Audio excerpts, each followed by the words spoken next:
ഇതിന് മറുപടി ഉനൈസിലേക്ക് ഞാനൊന്ന് പോവുകയാണ്. ഉനൈസ്, ഇത് ഇത്തരത്തിലുള്ള ബന്ധങ്ങൾ അത് പരാജയത്തിലേക്കാണ് കൂടുതലും കണ്ടിരിക്കുന്നത് എന്ന് പറയുന്നു അദ്ദേഹം. മറ്റൊന്ന്, ഈ പറഞ്ഞതുപോലെ രക്ഷകർത്താക്കൾക്കുണ്ടാകുന്ന ഒരു ആധി, അതിനെ വളരെ വിശദമായി അദ്ദേഹം ആ തുടക്കത്തിൽ തന്നെ പറഞ്ഞത് അങ്ങനെയാണ്. എൻ്റെ മക്കൾ എന്ന് പറയുമ്പോൾ അവർക്കുണ്ടാകുന്ന ഒരു ആശങ്ക, അത് എപ്പോഴും ഉയർത്തിപ്പിടിക്കുന്നു ഇത്തരത്തിൽ ഉള്ളവർ. ഈ രക്ഷകർത്താക്കൾക്കുള്ള ആദിക്ക് പ്രധാന കാരണം സമൂഹമാണ്. ഈ സമൂഹമാണ് രക്ഷകർത്താക്കളിൽ ഈ പ്രഷർ ഉണ്ടാക്കുന്നത്. ഞാൻ ഓപ്പൺലി ക്യൂർ ആയിട്ടുള്ള ഒരു വ്യക്തിയാണ്.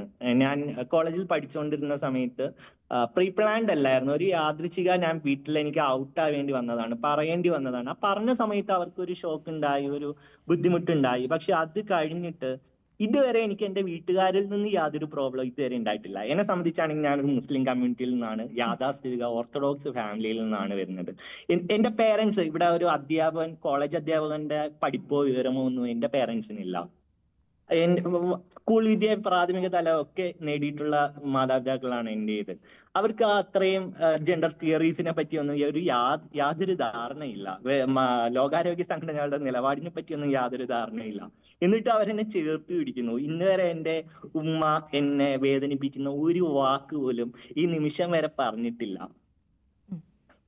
തീർച്ചയായും ഞാൻ ഗായത്രിയിലേക്ക് പോവുകയാണ്. പിന്നെ പരാജയങ്ങളെന്ന് പറയുന്നത് പിന്നീട് ഏതൊരു ഹെട്രോസെക്ഷൽ ബന്ധങ്ങൾ നോക്കിയാൽ എന്തെല്ലാം പരാജയങ്ങൾ അടിക്കടി സംഭവിക്കുന്നുണ്ട്. ഇന്ന് വിവാഹം കഴിയുന്ന എത്ര സ്ത്രീകളുടെ ജീവിതം ദുരിതമാകുന്നുണ്ട്, എത്ര പേര് ആത്മഹത്യ ചെയ്യുന്നുണ്ട്.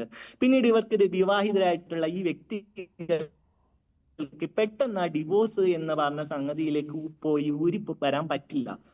അത്രത്തോളം സോഷ്യലി നിയമപരമായി ഒക്കെ കിട്ടിയിട്ടിരിക്കുന്ന ഒരു ബോണ്ടാണ് ആ വിവാഹബന്ധം. അതിൽ നിന്ന് ഊരിപ്പോകാൻ പ്രയാസമാണ്. അങ്ങനെ ഊരിപ്പോകുന്ന ആളുകൾക്ക് ഒരുപാട് സ്റ്റിഗ്മ സമൂഹത്തിൽ നേരിടേണ്ടി വരുന്നുണ്ട്.